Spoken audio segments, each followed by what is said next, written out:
did that. Sometimes you have to just Got the massage it. magic touch. All right, so we're gonna call the meeting to order at 4:38. The public has arrived.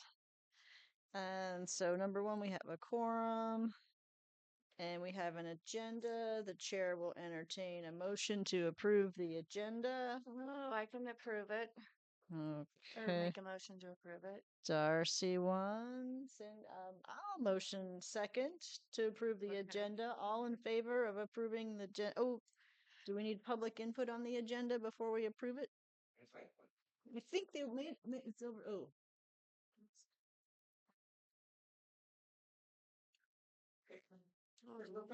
I will read it to you as we go through it, so that you may. But it's the usual. We have minutes. We have an update on the battery storage, the retail cannabis, and then the usual suspects, I believe. So, all in favor of approving the agenda? Aye. Aye. Aye. We have an agenda. At this time, the public is invited to present petitions, make announcements, or provide other information to the commission that is relevant to the scope of authority of the city of Blue Lake that is not on the agenda. The commission may provide up to 15 minutes for this public input session. To assure that each individual presentation is heard, the commission may uniformly impose time limits of 3 minutes to each individual presentation. Public will be given the opportunity to address items that are on the agenda at the time the commission takes up each specific agenda item. Good.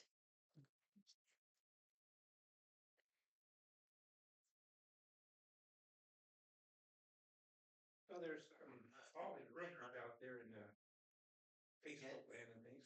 Mike? Oh, So how do I turn this on? Button, 2 seconds, you'll see the light turn on. There you go. I'm good to go? and you want to Thank you. There's always rumors out there in Facebook and things. I just wanted everybody to be aware. I never filed a complaint against any of the food people in Blue Lake. I I was advised that there was a problem here, so I did contact Mr. Dolph.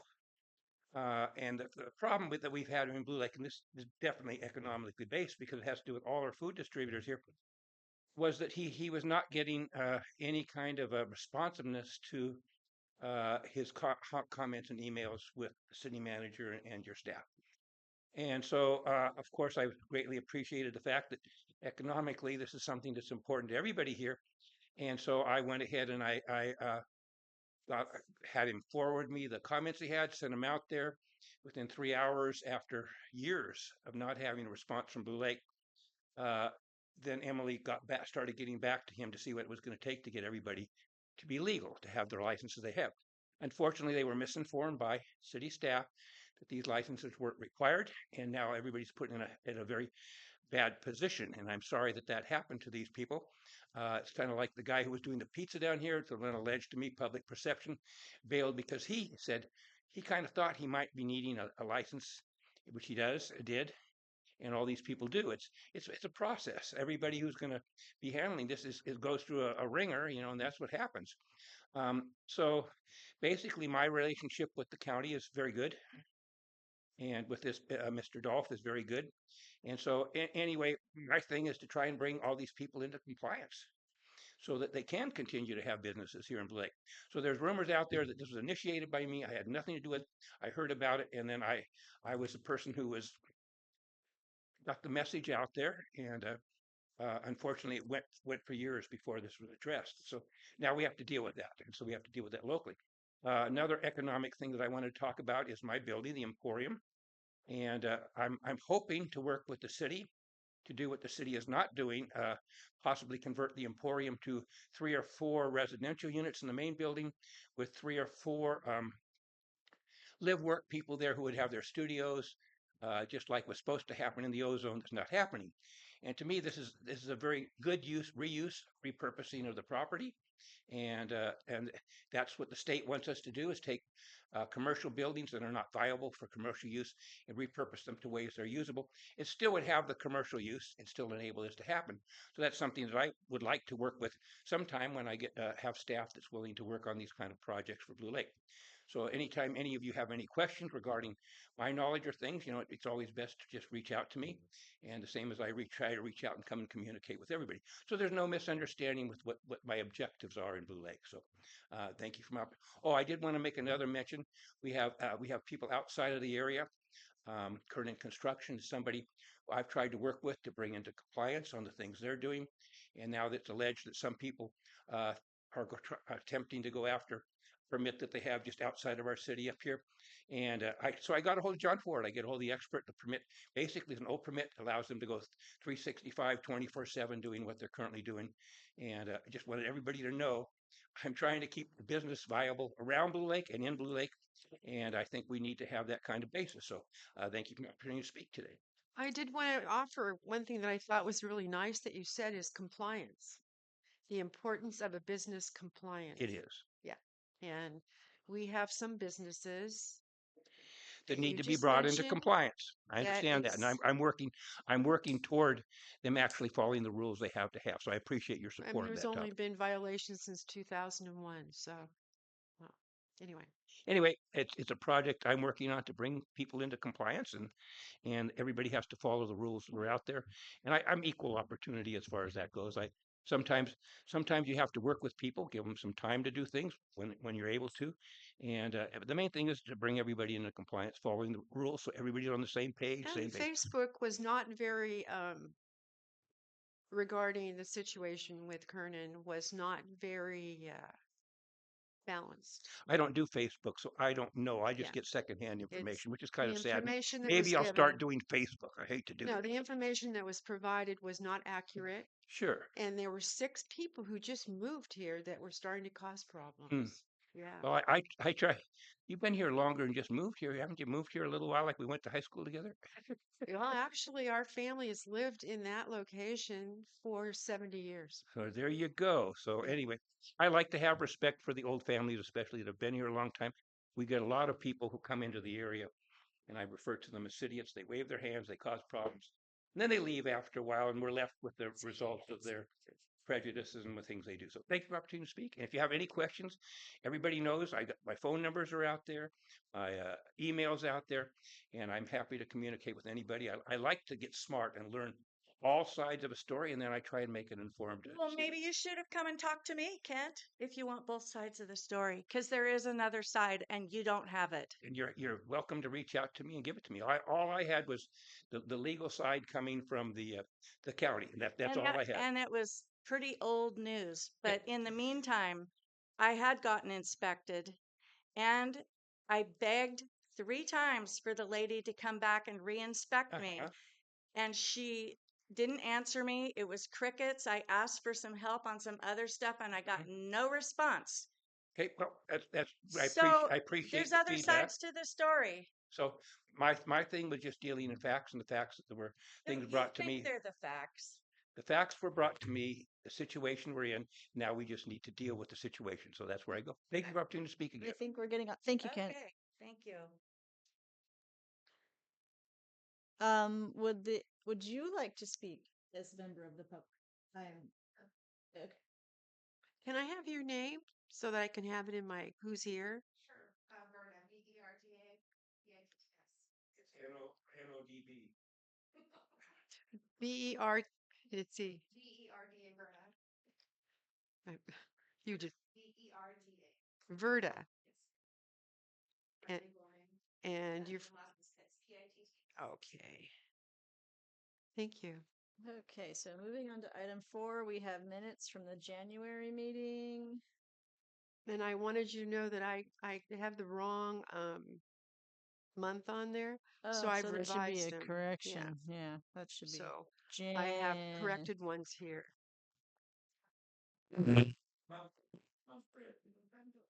Really.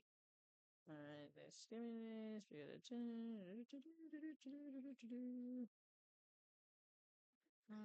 and so there's. Can that you email ad hoc those back committee. over so we can upload them? I just was going through stuff and I go, oh my God, it's not November. I didn't catch it either.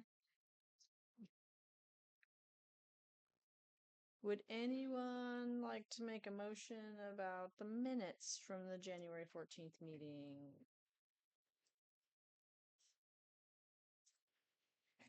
What do you need? I mean, the Someone minutes. to We need a accept motion them? to approve the minutes. I can do that. Is there a second? I'll second. Second, all in favor. Any public comment on the minutes from the January 14th meeting? Seeing none, all in favor. All in favor? Okay. Aye. Okay. So we have minutes. And then we are up to item 5, the battery storage system project discussion. Yeah, so I wanted to keep this Bless you. on the EDC's agenda. You guys did put together an ad hoc committee, which is great. So I believe Kelly and Cindy are on that. Yes. And David Glenn and Kit Mann also stepped up to work with the EDC commission or ad hoc committee on this issue. So we are working right now with Power Transitions to do a town hall. We're hoping to have it next, let's see, Saturday the 20th or Sunday the 23rd. Saturday, we're going to be doing a tour of the McKinleyville microgrid and BESS. And that'll be for the community to go, and RCEA staff and operators will be on site to be able to answer questions. We can go and look at the systems up at the airport. Yeah. So I think there's actually two. I think the Coast Guard also has a battery project as well. So I'm not sure if we'll be able to see the Coast Guard system, but we'll be able to see the airport system. And then on the 23rd, I'm having trouble just finding a location because everything is booked. And the Grange is getting their new floors done. So they're kind of worried that it might be like still a little heavy on the smell of the sealant. So trying to see if we can get it at the fire station. We've got a ton of birthday parties scheduled at Crash, and then I think this room is probably just a little too small. Unless we could possibly move the furniture kind of out of the way, we might be able to get enough room.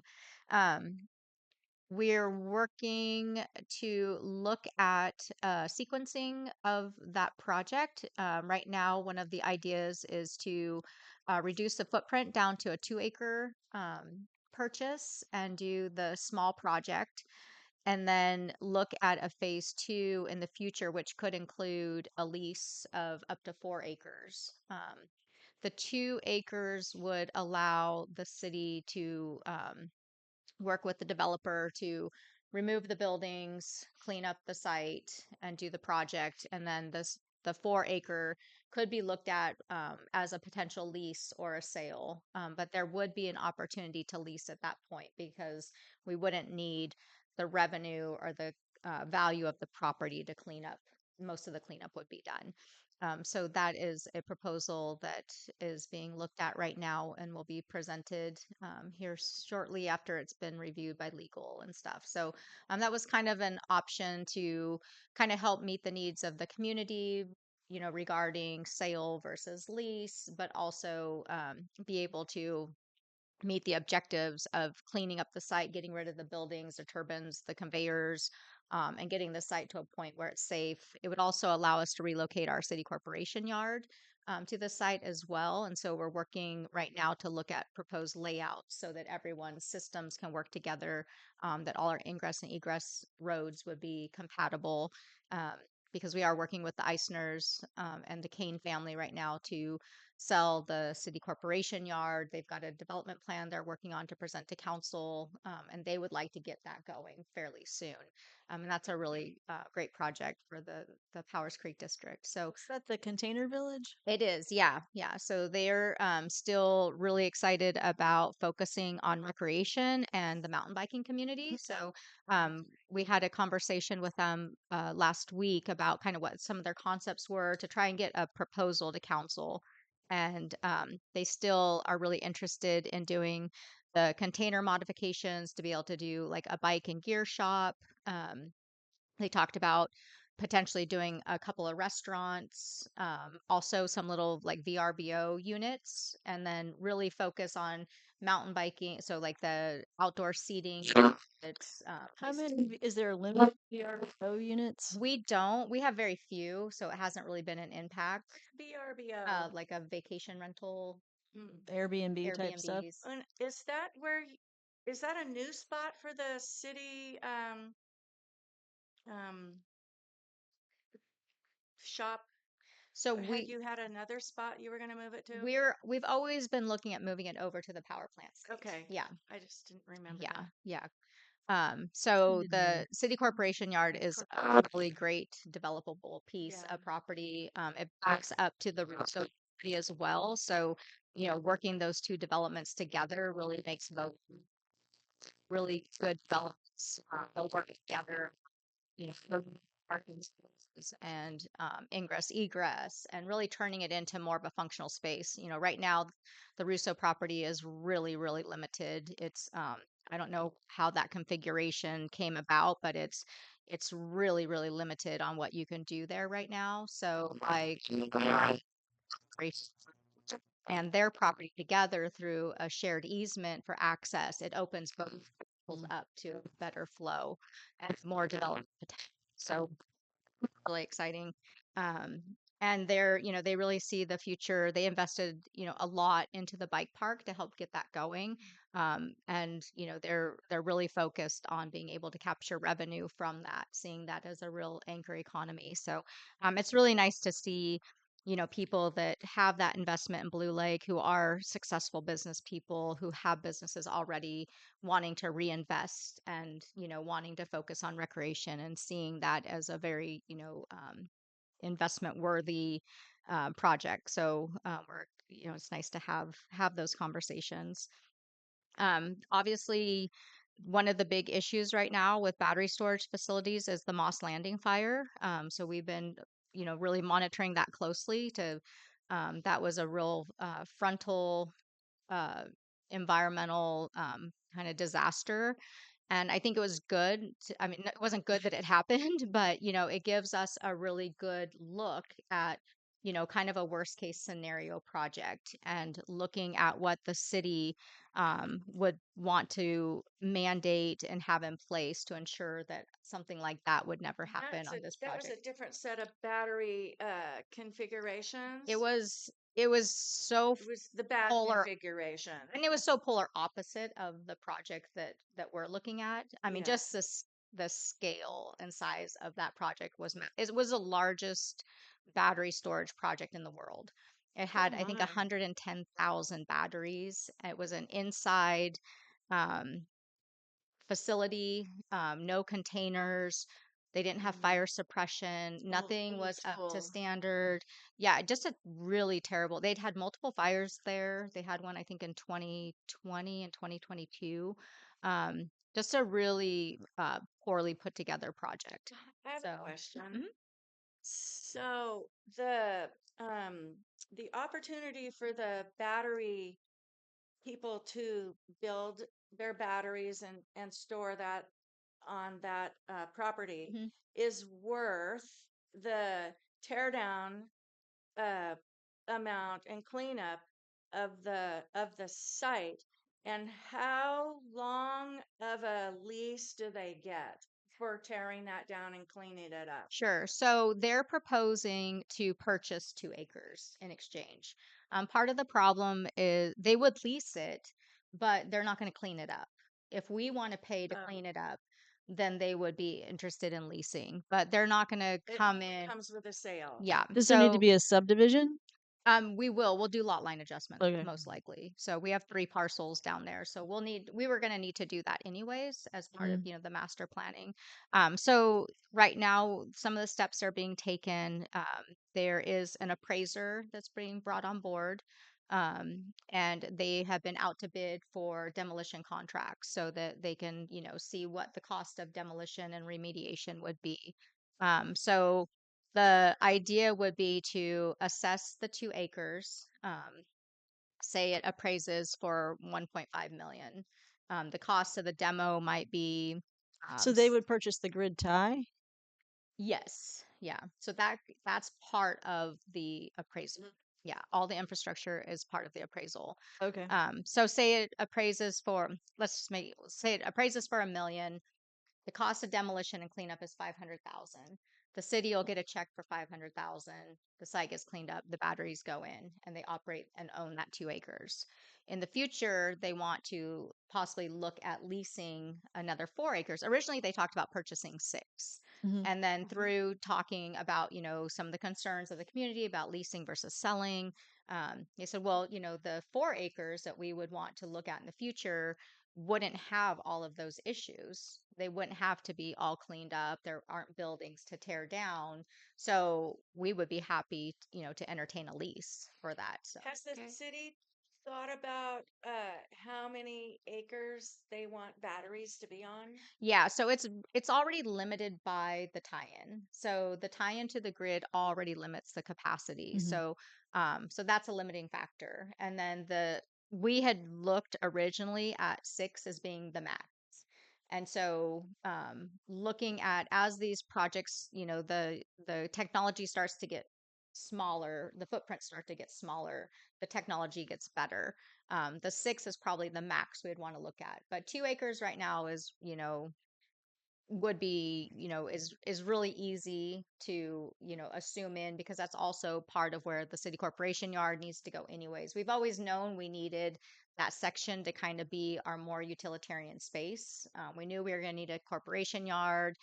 If there was going to be an RV park and campground, they were probably going to need storage, place where you put your lawnmowers, materials, all that. So that was already master planned in the RV park and campground. Okay. So Does the yeah. public have any questions about the battery storage project update? Kent?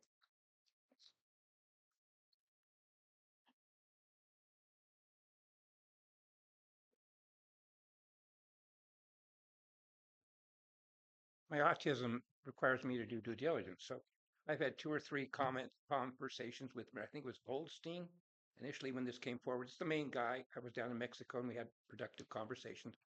I got feedback from Kit Man. Originally, the project, if I believe it was correct, was 6 acres. It was going to appraise for approximately, allegedly, $1.5 million. And cleanup, I've heard all kinds of estimates as much as $1 million. Now, of course, we're only doing 2 rather than 6 acres. If it's apples and apples, that means we're going to get $500,000 worth of the purchase price for 2 acres rather than 6. Maybe the grid tie is probably a big component of The that grid tie, value. I don't know how to value something grid like tie that. does have a certain fixed value, and I do understand, but proportionately, Per acre, it's going to be. proportionately, and the grid ties should be completely separate in the appraisal as far as an asset goes. So it would be per acre plus the grid tie, which could go through 2, 6, or whatever. The battery storage, and an interesting thing, as near as I can tell, just because we only have grid capacity coming in and out with the battery doesn't mean that that's our total limitation. In other words, you could only do certain amount during peak hours, certain amount during this, that, and the other. But the storage could actually go for multiple days. So let's say you had days when there was no wind or there was no solar, that battery still can have that storage there. It's just your capacity to get in and out. So that may not be a limiting factor as far as total storage there, as far as that goes. Um, that's without upgrades, which is very expensive to our grid capacity. So looking at the project, I see it as a positive project.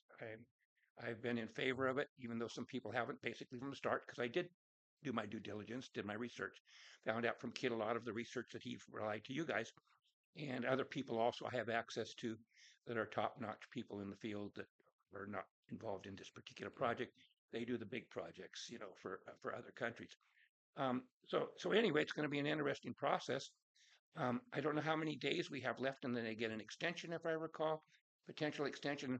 A lot of our benefit is they will do a lot of due diligence, and hopefully they've been doing that, other than just doing, getting a few estimates for the. And when it comes to estimates, personally, I divide the project up for demolition. Somebody's going to be better at getting rid of the fuel. You don't want to go with just one contractor. They have specialties. Some are specialties tearing down and getting rid of metal. Other ones are getting rid of the fuel. So it's best to segment your demolition. And that's what I would be working with Mr. Goldstein to make sure he's done as far as getting our best price, because that's our counter to what we receive potential cash in pocket, Right. or potentially have to come up with a whole bunch of cash because of the diminished value versus 1.5 million down to, let's just say 750 or something, including the grid, something like that's realistic. Anyway, that's my comments on that particular project. I'm in favor of pursuing the thing we are going on it. I think it has a great advantage. Oh, did want to make a mention. It's a totally inappropriate place to move the corp yard to. It needs to be up on either this elevation, a minimum of that elevation, because as we see, if we have the failure of our dike, Mm. which is quite possible, it's not probable, Oh, eventually. Sorry to hear that, but it's what it is. And so we need our ability to respond with our responders, our equipment and things on an elevation that's superior to what is down there. So if you look at any municipality, they're in the process of moving their facilities that would have to respond to emergencies up to an elevation where it's not going to be jeopardized by something. I think it's a 500-year floodplain down there, if I recall. is there a It's, big difference in elevation between the current courtyard and the site across the street? no, of course not. Okay. But I'm saying that the siting of the existing courtyard is not in the best interest of the public. When we've had floodwaters and down there, our staff can't get in and out. People can't get down there. That's telling us That already it's an inappropriate place. Probably should be on the other side of town. If we were going to annex something up on the hill, that would be a totally appropriate place, or look for some other situation. Again, it's not good to have it down by the sewer treatment plant because again, that's at that lower elevation, and that area is extremely prone to flooding because there isn't any really dike protecting that area yeah, whatsoever. I've So heard that. anyway, that's the main some of my concerns. So you may wish to look at that from that viewpoint. Maybe something to bring up at the town hall about this. Um, are there any more public comments at this time?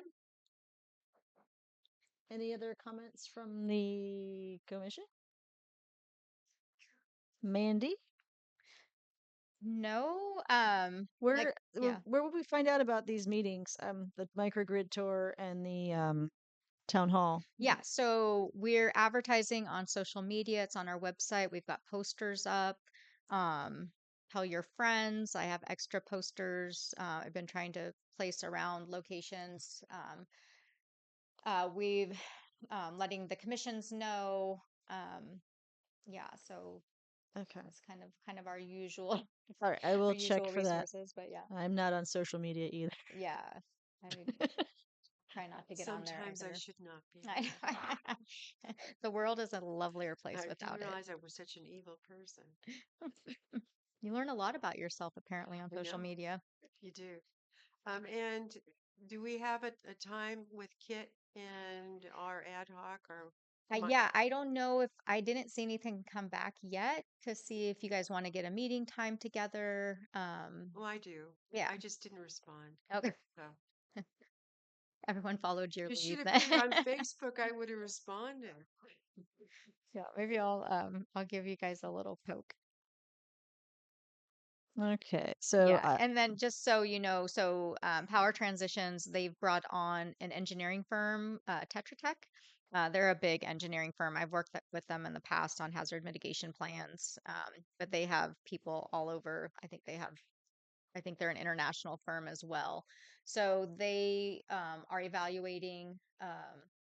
They're evaluating the site capacity. There'll be phase one and phase two environmentals done. There's a lot that goes into something like this. The remediation plan for the demo alone has its whole process, making sure that we don't have, that there's nothing in those systems that would be hazardous material. We think it's pretty clean, just from, the inspections that have taken place over the years. We know the operation. There's a lot of reports available. There's spec sheets on all the equipment, but that all has to be done on the up and up. Um, so the companies that are evaluating these, the project, these guys all come with, a their bids will have assumptions and weasels if there's something else to there a certain that's extent. There's a lot of due diligence taking place right now, so that there shouldn't be those issues. So and these are all qualified, contractors, so they have to meet certain qualifications for power transitions. They have to all be licensed and bonded, and be able to be permitted. And the you don't just get to knock something down and drive it off. You need to have a disposal plan. You have to be able to show where that material is going. So that's all part of that process as well. So this is a very involved process. Power Transition does have, though, the financial capacity to keep this moving forward. So they are very interested in working with us if we can get to a point with the council. And have enough security that the community feels confident in this project. They would like to get to a point that this summer we could be demoing that site. Oh, wow. I mean, it's a mess. It's a mess. It's a hazard. It's a huge liability, and Attractive nuisance. it's not going to get better. And, so it's really at the forefront of this whole conversation is, not selling our soul for this by any means. I personally think the battery project is a really good opportunity if it's done correctly. And I think, there's a lot of safeguards. The Moss Landing, I have um, the CPUC response to the fire and talking about enhanced safety standards and, just making sure, that we're asking the right questions too of this industry. What differentiates the proposed system from the system that was at Moss Landing, and making sure that, that we don't end up with an issue like that. I mean, you can't prepare for everything, but we can at least go into this more educated on kind of what the extreme nature of the Is there failure looks like. insurance on There fire is, yeah, insurance on these facilities? yeah, yeah. So there is, and one of the things we'll be looking at is possibly a pollution liability insurance policy. So there's a lot of conversations taking place right now. So far, Power Transition's they've been really good and upfront to work with and to talk with. We've talked about even different battery systems, different producers, looking into the future of what some of these companies are kind of trending. We don't want to get stuck with a technology that maybe is on the downslope versus some of the new technologies, coming on board. So there's a lot of thought being put into that. Um, I have a question. Are they basically a private industry, or do you think they're funded through government grants? I think both. So there's definitely federal funding that comes, with systems like this on some levels, but they are also a private corporation as well. So, the battery storage projects, they'll partner with PG&E. That's one of the so right now they're responding to Redwood Coast Energy Authority's RFP for battery storage, and they're also working with PG&E as the off taker as well. So PG&E, partners with battery storage producers as well, so that they can store the energy. It's good for the grid. It keeps the grid stable. There are grants available through the state, sometimes for renewable energy systems and things, because it helps the state's utility system as well. When As, you guys are talking about a grid, is that like something you kind of see on a map that's a size and a space and a size, like a so, measurement? when I talk about the grid, we're talking about the utility grid. So the power line, say. So basically, what happens right now is, you have all this energy being produced, like say during the day. During the day, you could have wind, you could have hydro, you have solar, you have coal, you could have nuclear.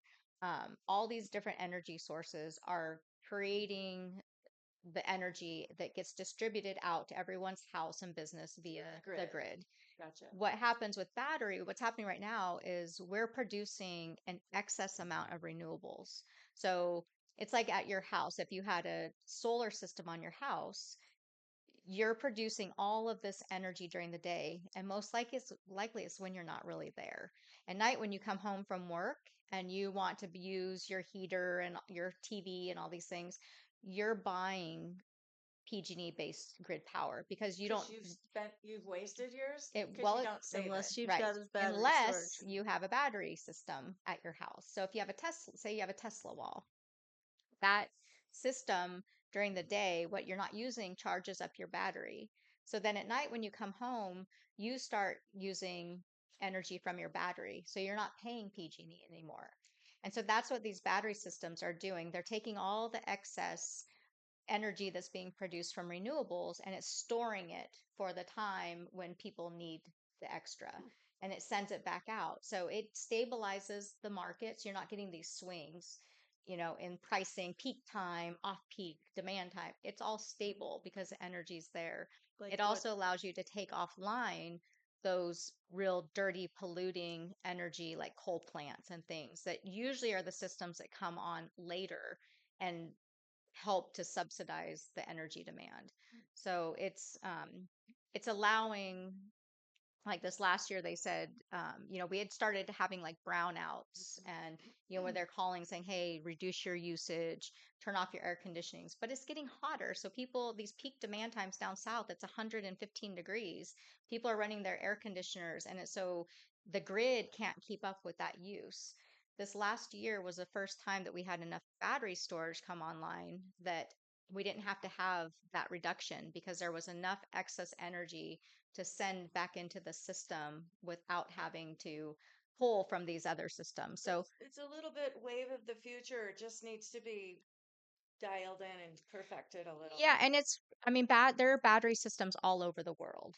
There's tens of thousands of battery systems, like these big ones, small ones. People have them on their house. The microgrid is really cool up at the Yeah. airport. They are able to provide their much of their power year round. I And so don't they think do it's it with a 100%, but combination. I think it's a lot. And what they did to build the thing to coordinate with the various state, federal governments, plural, county governments was nothing short of heroic. Just to get I bet. everybody to sign off. We haven't done this Can before. only imagine. And theirs is a combination of solar. So they have a whole solar microgrid. And then they started adding battery storage. So now they are capturing the excess that they're not using and into the batteries, and then they're being able to use it when they need it. So they're not having to buy power from PG&E. So it saves, the initial investment's really high, but it saves you In the a long, ton of money. sure. So yeah. Interesting. And the technology is getting better. And like I said, that's the one thing that we need to really be cognizant of. And, looking at a development proposal that ensures that, the best technology is used, that there's opportunities for that technology to be traded out as new technology, comes into the system. And those are some of the things that I think as a community will want to ask for the protections, working with the fire department, making sure that everything meets. There's a lot of just new standards that are in place Sure. now that weren't in there, especially Training. even 4 years ago. So, Well, and it'll be even more modern by the time it gets kind of cleaned and set up. But I personally think 2 acres of batteries is a pretty good trade-off for the mhm. cleanup of that site. Yeah, I was really happy that they were willing to kind of come up with some concepts, for the and then the six in total. So thinking about leasing, and that makes us more of a partner to the project as well, and that gives that more of that revenue stream coming in. We would be getting lease payments for that. So that's good. Selling the 2 acres down there, that's a 20 plus acre property. The property's huge, 2 acres, to get it cleaned up, get out from under the liability, be part of. And I think it's a really exciting project to be part of too. It's not anything to shy away from by any means. To be part of kind of a local and eventually global solution to climate and energy use, I think is great. We just need to do it correctly and safely. So. Yep. Are there any more comments at this time? Moving on to items. Yes. How would the cleanup by the battery storage company affect any bills with like carbon plans? Was that part of that? So when we master planned the RV project, we actually built in the battery storage project. So we've been working on this for probably 5 years, looking at battery storage, knowing that we had the grid intertie at the substation. We knew that it had a value that we could leverage to be able to get the site cleaned up and have some kind of future on that site.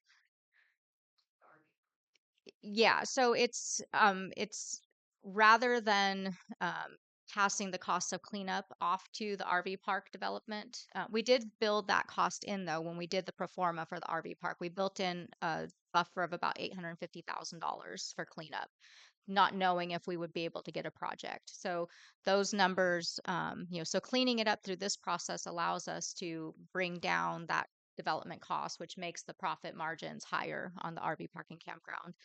But we've been doing walking through a process with both of these projects in mind for the last number of years. We actually signed an MOU with RCEA to help us through the process, to help us evaluate energy projects. Like I said, knowing that we had the substation and we were going to inherit kind of a mess, we wanted to see how we could leverage those energy resources to be able to get some benefit for the city. Just one comment, FYI, if you had MIT or NASA, their projections, maybe 4 to 5 years, will have complete different sources. Wind and solar will be non-existent because you won't need to store any energy. It'll be a continuous basis as far as production of energy. So we'll see whether their crystal ball is right on those particular topics. And that's the major change. So many people are looking at offshore wind 10, 20 years down the road, and technology is moving so fast. There are other alternatives that it actually sounds like it's actually a carbon-based system that they're looking at. Intriguing. These mines are really unique out there at MIT and NASA. Thank you. So are we ready to move on to item 6? Yeah, so I just for the EDC, just as a wrap up. So you guys do have an ad hoc. So the ad hoc will be getting together. We'll be sharing as much information as we can with the ad hoc. Same thing with Public Safety Commission. Just making sure that everyone has an opportunity. You guys are a good resource for the community as well to be able to go out in the community and talk about things and get information and share information. So we really see the commissions as a resource through this process as well. I'm hoping that as we start to continue to go through the due diligence process and really evaluate options and opportunities, we'll have more information to provide as well to keep you in the loop. I think once Tetra Tech comes on board too, they'll have some more information on proposed layouts, any types of concerns over environmental permitting. All of that will be looked at, and then they have a lot of the technology background as well to answer questions. I do believe that at the town hall, we have asked for one of the manufacturers to come out as well, um, to actually be able to talk, about their systems, answer technical questions if the community has it. We were hoping to be able to have maybe like a test unit come out so we could all see, what do these units really look like? There are a lot of these units already around the community that we can look at, but being able to have one on site where the community could open up the cabinet, see what it looks like on the inside, see like, kind of what those fire suppression systems look like.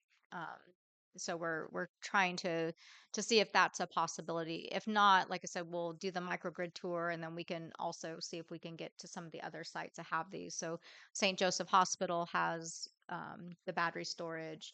Mad River Hospital has them. They're building one out at the Sun Valley Floral Farm, is putting in a microgrid and battery storage project as well. The Rancheria has a battery pack as well. So there are a lot of these units already fairly close Yeah, I by feel that like I we could just look parked at. beside one, but I don't remember where it was. Yeah. So they are a little bit more available in our community to look at. So.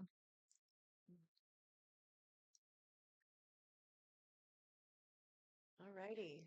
So, the retail cannabis ordinance discussion, this is a repeat, and I think there were a couple lingering questions, but maybe we've beaten it to death a little bit, and it's ready. I don't know if the council is ready to look at something like that. It sounds like they have quite a lot on their plate at the moment. Yeah, I think this is definitely one that could take some time to get to council. We'll definitely move it up and make sure that they're aware that you guys have been working on this. I think the previous council was really kind of looking for a recommendation from the EDC on, what did you find out? What are some of the concerns? Would you recommend that the city pursue this? If we do, would you do something? Would we do it differently? Type thing. So but I think there's some time. Like I said, I think you're right. The council's got some stuff that they're, getting their feet underneath them as far as, working on process. And there's some big projects. We've got some big projects Mhm. coming forward that, honestly, they've got a lot on their plate for a brand new council too. I So have heard a rumor I deemed to be credible that the city of Fortuna will be considering its own cannabis ordinance. I don't think that would be far off the mark. Okay. So The times are changing. Times are changing. Does the public have any comments or questions about a retail cannabis ordinance discussion? No? Okay. Moving on. We have item 7, business outreach and update on the new Blue Lake businesses discussion. Mm, Well, we have a new business in Blue Lake. that's Super right. exciting. That is. They had their grand opening over the They weekend did, yeah. So we have now with the food maker trucks and space in fanfare. town. Katie is the operator of Sea Goat Farm Stand in McKinleyville, and so this is her second space. And just a she's really great to work with. She does the mosaic rocks, if you've ever seen. She does a lot of volunteer work. So her and Molly are really good friends. Molly here from the Resource Center. So Molly talks her into doing a lot of volunteer mosaic classes for Community Resource Night and different events. So she's already been a big part of our community on a lot of levels in that respect. And she was really happy to find a retail space in Blue Lake, and it's just a great use of the space. It's been super successful already. Um, she's got a lot of great ideas. She's going to be using the outdoor space to do some pop-up events, some small farm stand type events. She'll be doing the farm boxes as well, different art nights. I think What is she what calling it? Is it the it's Seago? called the maker The space. maker Hmm. space. Seems like a good family friendly endeavor. Yeah. She's really excited to be across from the town square, with different classes for kids and families and things. Just recognizing that's a real hub for kids in the community. So she's talked about, doing ice cream and, little snacks. I mean, the space is very small, but we have been trying to get her to put a reach-in ice cream freezer. So there's ice cream up by the town square.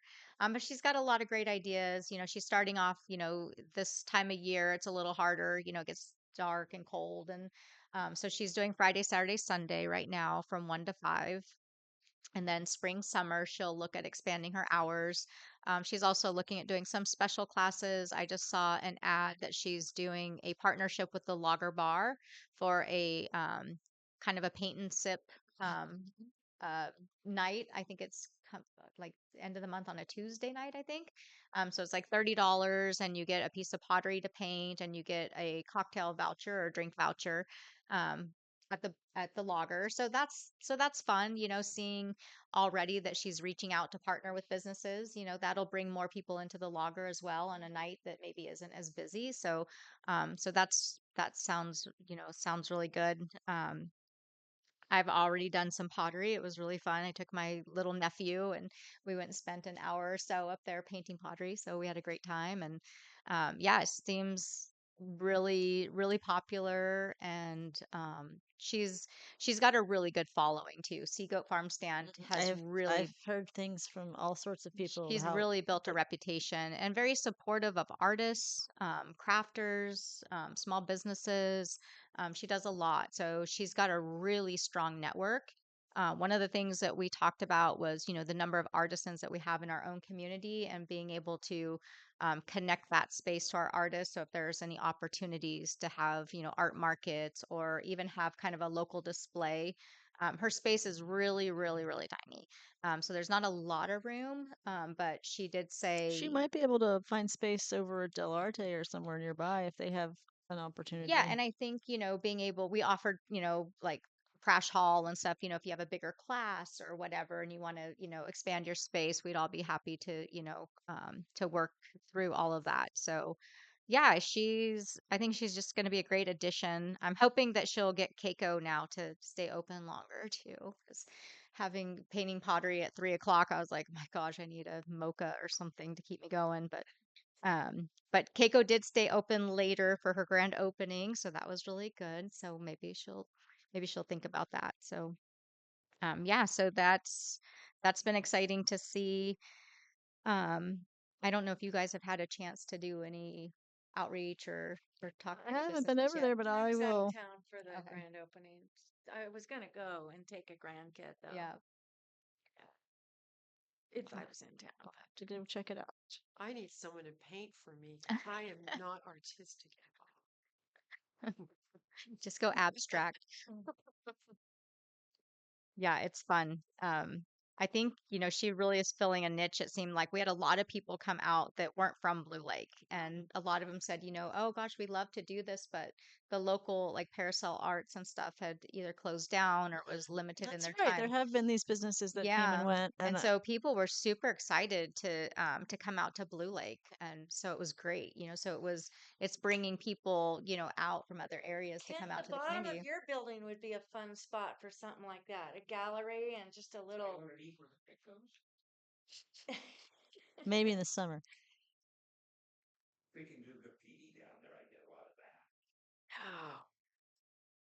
of that. Uh, so, is there any public comment or questions about the new business and business outreach, Kent?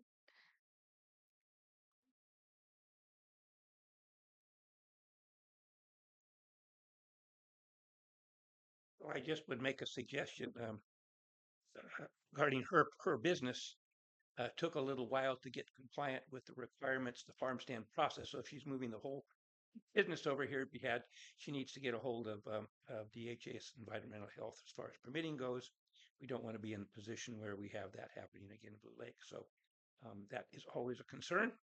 And with my communication with the powers that be, that did take a little while to get compliance. It'd be best to just have compliance from the start, file for your permits, and be legitimate and everything. If she's going to go that direction, she may not have the ability to desire, but the farm stand or something did require some kind of permits for things that were going on there. So just Permitting's real different for farm stands than it is for restaurants. don't have a clue, but I'm just suggesting anybody reach out and see what the permitting is on anything they're doing in the city of Blue Lake. Thank you. Um, so Mandy, was there anything else on this? I don't think so. So I think we could move on to number 8, this project updates for the Visioning and Powers Creek District. Yeah, so we are still working to come up with a process to update our plan, our strategic plan, visioning plan. We talked about Cal Ed possibly being a Oh, resource that and, good. just going into the spring looking for an opportunity to maybe find a local group, maybe even Cal Poly, just thinking about working, a rural community, look helping us through the process. It's not something that I Are they have. starting to? I see Heiko had a sign out to take deliveries out here on Charton Way. Are they starting on that resiliency center? Maybe I have no idea. I don't know what's going on. I know Okay, there's a lot of construction taking place. there Yeah. is for sure. Yeah, so that's just kind of on our radar as we kind of free up some time. We're closing out a lot of projects right now, but there's a lot of projects kind of filling in the gap. So that's something that we'd like to work on this spring, summer, trying to find a resource to help us through that process, more of a Right, facilitator. that whole big booklet. Yeah. Just Yeah. So when updating it was done in the sounds 90s, time there was a consuming. community group that was a really engaged, involved community group that worked on that too. Was part of that, wasn't he? Mm-hmm. A Or lot the of Yeah. people were. or Dave. Yeah, and Yeah. then I think David probably. there was a lot of community meetings and things, and they had a facilitator through the Forest Service helped with that. I think HSU helped with it, I think and HAF. USDA provided some funding. So And yeah, ADC, Headwaters. AEDC was part of that also. Yeah, there were a lot of people involved in that process. So, and I think that would be kind of similar to what we'd be looking at, updating that plan. There's a lot of things in that plan that are still fully relevant today. It's taken us 20 years to get to a time where we're actually like doing some of them, but it's exciting to tick some of them off. Yeah. The town square was something that was on there. The trail was on there. Transitioning the industrial park over to a more diversified mixed use development was on there. Recreation, the RV park and campground was on there. So there's a lot of things that have been, that we've been working You're on the main game. continuously. It's just taking a long time. Mhm. But it would be nice to, I think, to resurrect all of that and do that And process also again. celebrate the things that have been done. Absolutely. And, Yeah. I think sometimes we don't realize until you look around and you go, oh, wow. One of the things that I always really appreciated was before and after pictures Mm-hmm. because Right. people, when I would do those with Old Mhm. Town and stuff, Mm-hmm. That's a really powerful presentation. Yeah. I saw that years ago. It was really was cool it to pretty see. good? Yeah, but I remember still. But Wow. anyway, so I mean, that might be something for us to start to Mm-hmm. memorialize Right. because I do think people forget. Yeah. And I mean, a perfect one is Art the and town History square. Commission? Is there an Art and History Commission? Mm-hmm. We Our have art and arts and heritage culture. commission. Oh, Oh, okay. yeah.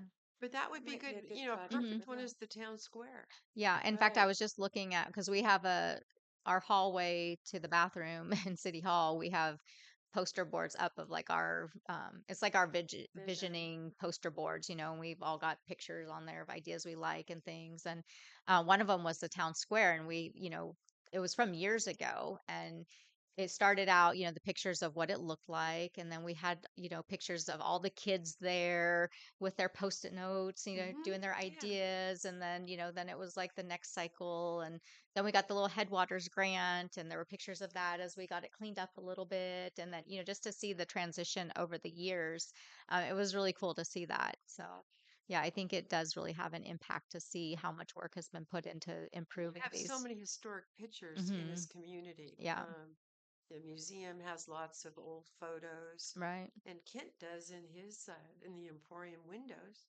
Keep falling down.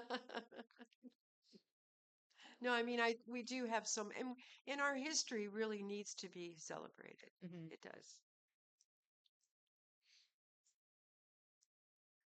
Yeah, so that's Exciting to yeah, see. Yeah.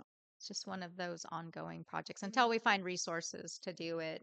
Um, it could be something that, we find something tomorrow and all of a sudden it rises to the top of our list, but otherwise we just have to kind of keep looking for resources. Is there anything in the rise?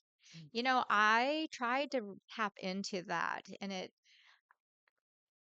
seemed like it could be a really good resource for us, but we weren't I felt like the first go around with Rise was a little more dedicated to larger industries or like offshore wind and things that were Mm. already, because I was like, hey, we have this great RV park and campground. Like, what if you were able to give us money to do the environmentals and some other stuff to get us ready? And I thought I had some really good ideas for What's recreation and Rise? Redwood region. region. And I've forgotten what the acronym soup was. yeah, now I can't It remember. was something else before that too. Redwood region. Oh gosh, no, I can't think of it either. But anyways, I did submit kind of a project scope and kind of got the like, you Miss maybe these not this bug. time. Uh, I was like, oh, I felt like they already had So dedicated the money. appreciate your Yeah, it was I think the money input. is kind of earmarked already is yeah. kind of the vibe I got. So I didn't want to waste time writing a whole big Yeah. proposal trying to do something like that. So we'll get in there. The Powers Creek District, we've talked a little bit about what's going on down there. The bike park, we just wrote a Headwaters grant. We just wrote a Coast Central grant. We are planning a big bingo night in April. We'll be doing that at Prash Hall, and we'll be doing a Dutch auction as well, or is it a Dutch auction? Is that when you write down Silent a auction, silent Dutch auction. auction? I don't I know. don't can't remember what the difference is. I And think one you put tickets. tickets in, you get drawn, and one you write down bids. Anyways, we'll be doing an auction. You The get goal is to try and we'd like to get 250 people at $20 a person um, for the bingo, and then we'll have the raffle and food. And we were thinking maybe like some comedy for the intermission. But just really reach out to the RCMBA membership, Humboldt Skate Collective membership, just our local community Wait, supporters. they're also donating a bike and Yeah. you can do a $5 ticket. Will that bike still be there at the time of I your bingo? I think so. That was one of the things we were talking about. Yeah. Yeah. So they Revo Bikes got a like a dirt jumper donated. And so they're doing a raffle right now to help support the McKay Track and the Blake Bike and Skate Park. So that's great. I mean, it's a really nice bike. And so it's $5 a raffle ticket. The more you buy, the more chances you have And to where win. to buy one of those tickets here You know in what? I town? have to see if RCMBA would issue us some tickets so we could Yeah. sell some at City Hall. I'm sure they will. Yeah. So they've been reaching out to all their members and stuff. To go So by the bike shop if yeah, yeah. I'm sure Revolution has some tickets. I know you can buy them online through RCMBA. Um, so yeah, so that's been great. They're just such a great group. You know, Humboldt Skate Collective, same way, just such a great dedicated group of people, and just really love the idea of building this bike and skate park for the community. That Willow Creek is getting a bike and skate Yeah, park. That's pretty cool. yeah. They are. That's wonderful. hmm Mm-hmm. Yeah, it's really going to At become an Rose Park. opportunity to be like a destination. Like Mm-hmm. you'll be able to like, go to Blake, then go to Willow Creek, go Yeah. to Fortuna, go to Arcata. And people will come and bring their families just to go make the tour of different bike parks. I know a And then lot of there's families that do Lax it right Creek now. too out there they can ride hmm in between here Oh and yeah. there. Well, and that, the parents can go up the mountain biking trail up here. Their kids are at the bike park. I mean, it's going to be, it's already become, I mean, I've kicked, I don't know how many kids out of the bike park already. And these are riders that are coming from all over. I had one rider that came from Oregon. It's like And I was like, not dude, you have yet. to get out. Like, how did you even get in there? He's like, well, I kind of climbed over and like threw my bike over. He's like, this is the best bike park I've ever seen. I was like, oh, World class. thank you, but you gotta get out. Like, I mean, they all know it's like shut down, but they're pretty excited. So come spring, we've got a lot of grading work and stuff to do, more paving, and we'll just keep working at it, fencing. But we're pretty far along. I mean, it definitely is usable at this point. It's So about 70% done. I would say probably like I'd like to say 70, but I'm gonna say more like 65 just to be more Okay. realistic. But because we still have the pump track to do and the half pipe and stuff. But a good portion of it is rideable and paved and ready to go. So It's we'll be really able to let the exciting. kids and stuff out there, just with very controlled, uses until we get it fully developed. But yeah, it's really exciting. It's really coming along. The Botawat Community Project is, I believe they're just wrapping up their CEQA and their plan set to take to the Planning Commission. They'll be releasing the CEQA for circulation. Gary is doing an overview review of everything right now, and then he'll be circulating their CEQA document. The plan set, I believe, is almost complete as well.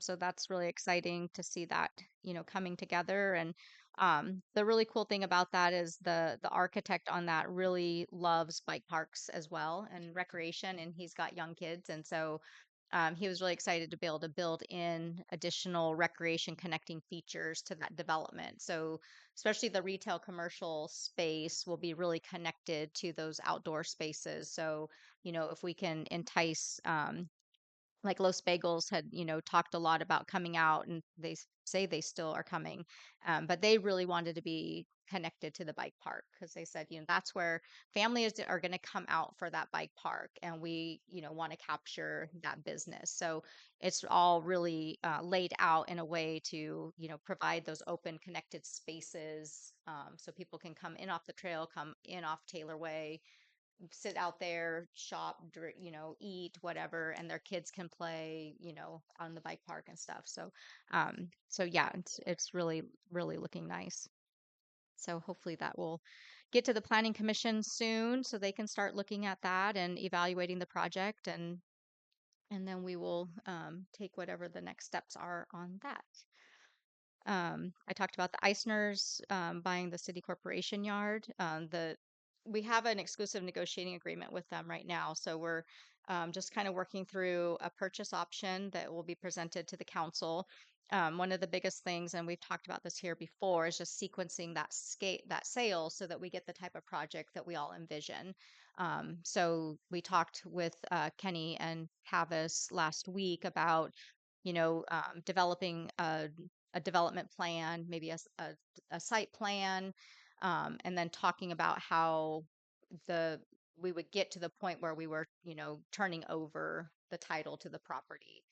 So that's something that, the council wants to ensure that, we don't sell a piece of property and then someone gets it and then flips it over to, I Oh, to don't get it know, locked like, into whatever they're. yeah, so we don't That's get a dry cleaner or something, versus, oh, they told us we were getting a gear shop and all these things. And then you know, we got Car wash. the car wash. Yes.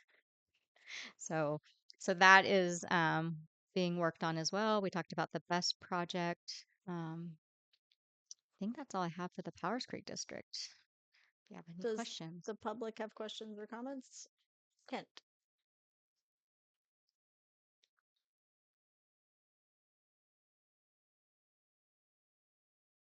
So there's a process that I don't know if you're aware of or not. I became aware of it the other day. It's actually in the city manager's contract.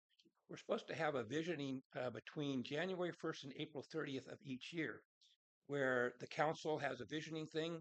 They decide objectives, if they put it in writing, and then if possible, they prioritize their things. And then that's how what they direct the city manager to Mm-hmm. follow.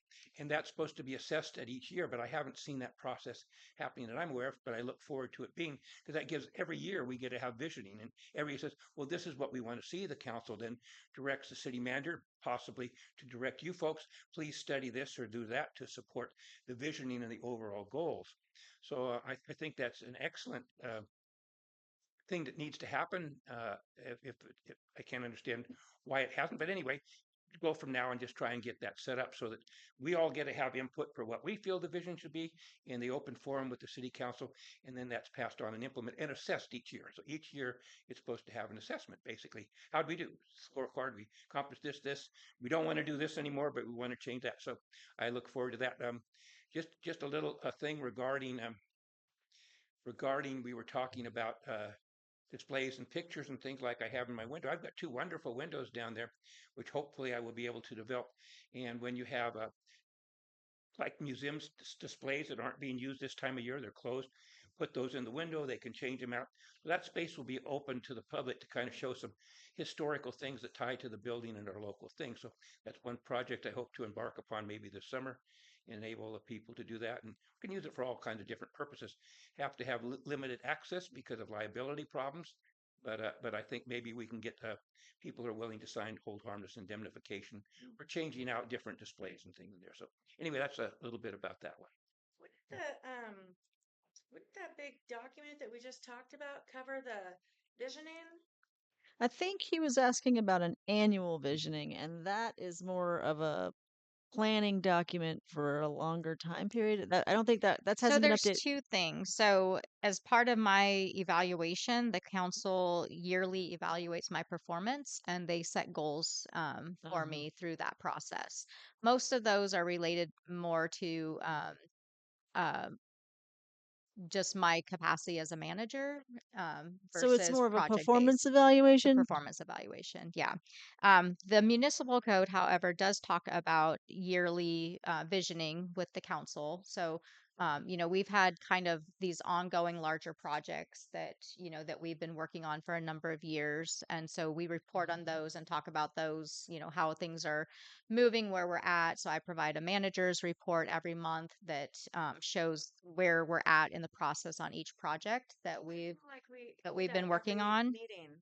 And there's when I came on board, there was they called it a strategic plan, but it was more like a task list of items that the council had adopted. I And remember something like that it was from very like circa it five, was, 6 years kind ago. of more of like It was, yeah, update a with the flow chart policy. kind of, and So we started off with that. We made it through that whole process, and then we kind of went through the larger process of looking at, where the city was, where the projects that really pushed us in, with the rezoning of the ozone. And, so we've been really working through some of the established, identified goals that the city's had for a long time. And then as new projects have come up, those get presented to council and the community to see if those are, sometimes it's funding driven too.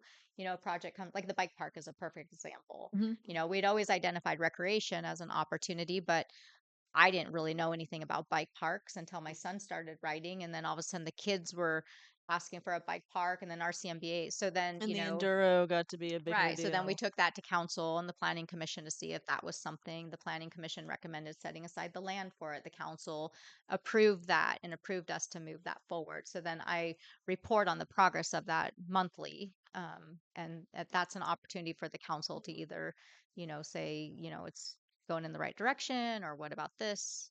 So it's don't necessarily have a yearly strategic planning session, but we have been going through a pretty defined process of managing, directives from the council. So, but I think, like I said, the visioning process to update the plan is a really good opportunity to work on that as well.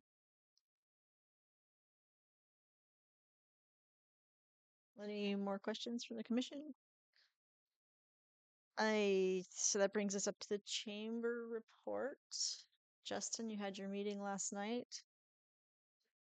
Well, we tried to have a meeting last night. Did you have a quorum? We did not have a quorum. It No was Emily and I. So, yeah, we need some more members. We have Adelaide mentioned she would like to join the board, so we'll get her. And then Chris, he was sick, or his significant other was sick. Someone was sick, so he couldn't make it last night, but he's expressed multiple times he wants to join. Do you, Colin Vance? He's been here and done a little. I think he was maybe interested Uh, in joining. Colin is actually on there, but he has not been there for the past two meetings. Gotta give him a little reminder. Yeah, I send an email out every time. But anyway, so yeah, no meeting, but I was there for the ribbon cutting for Makerspace. That was a new experience for me. I never on the bingo card of things I would do in my life, I never thought I would be there for a ribbon cutting for a new business as a president of a chamber of commerce. But well, I got to check that box off. So that was pretty cool. Really happy to see them here. But other than that, that's about all I got. Okay. Well, thank you. And Kent, you had a comment on the chamber report.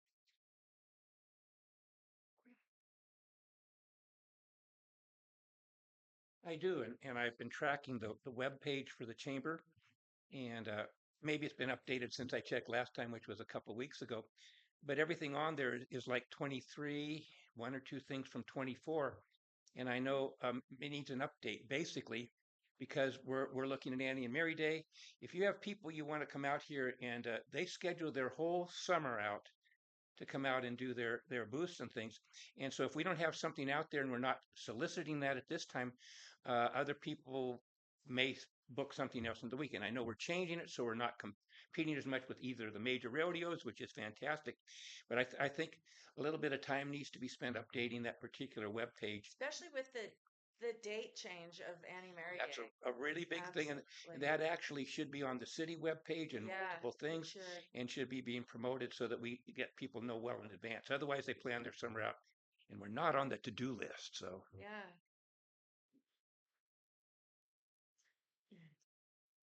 I would just like to point out that the website has been a topic of discussion for the past, well, since I became president.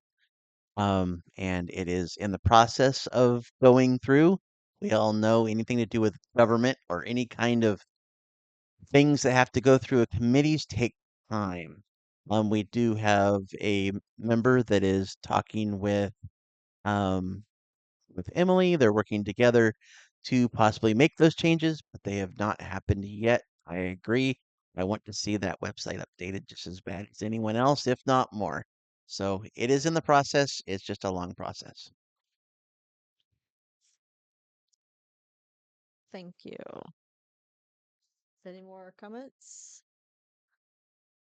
Moving on, item 10, city manager and staff report with a Parks and Rec event schedule update. Is there?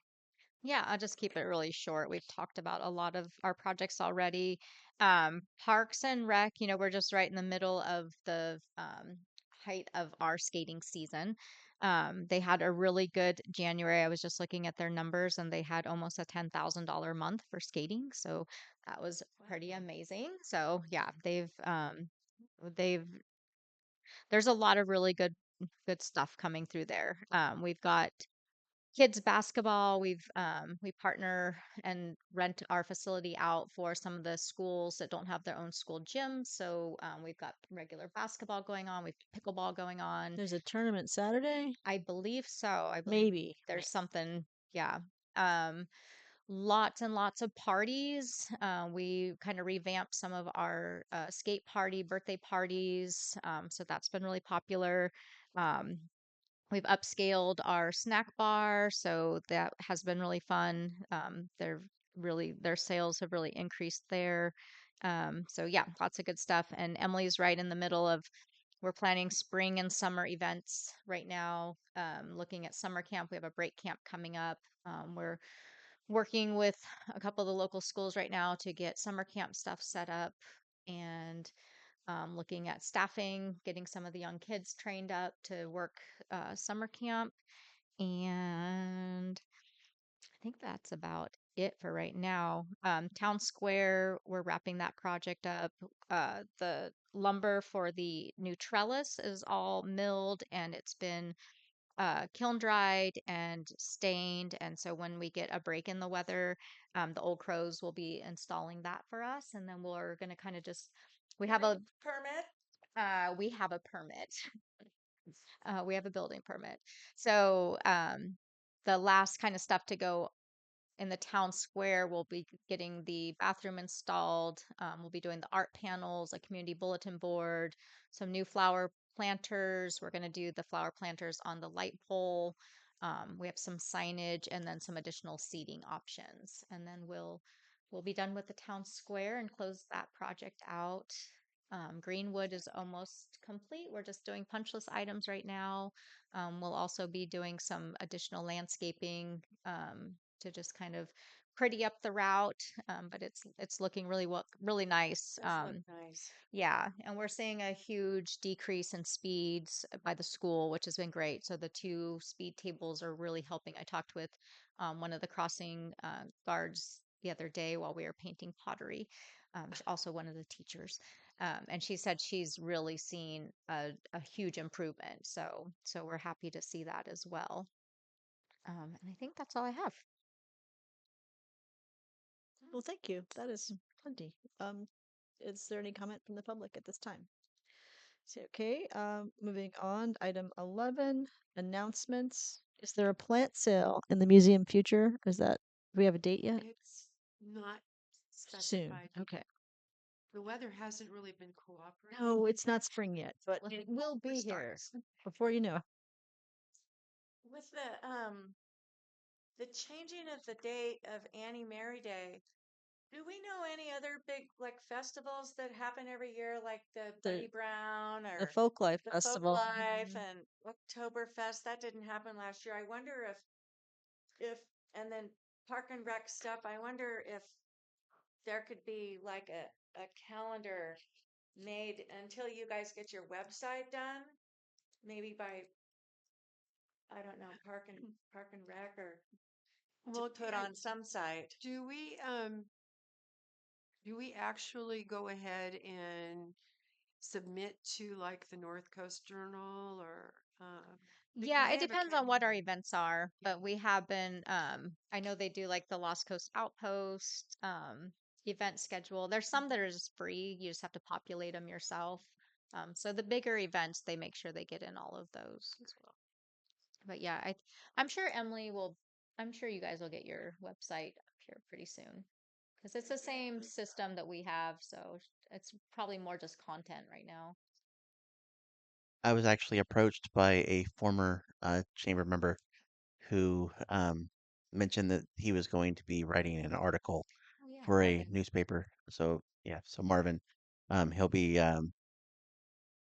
he yeah, he asked if I would keep him updated with events, and then he would get them published. So Oh, that's Yeah, great. Marvin's going to take over the Blue Lake Notes from, I think it's Matter Reunion. April Okay. used to did it for years, and so he was like, "I'm tired of seeing everyone else but us." So he's going to start that, so that'll be nice. That's good. Yeah. The scuttlebutt. Okay. So there are no other announcements. We have future agenda items. I think we may be ready to adjourn. Is there a motion to adjourn? I'll make that motion to adjourn. We are adjourned at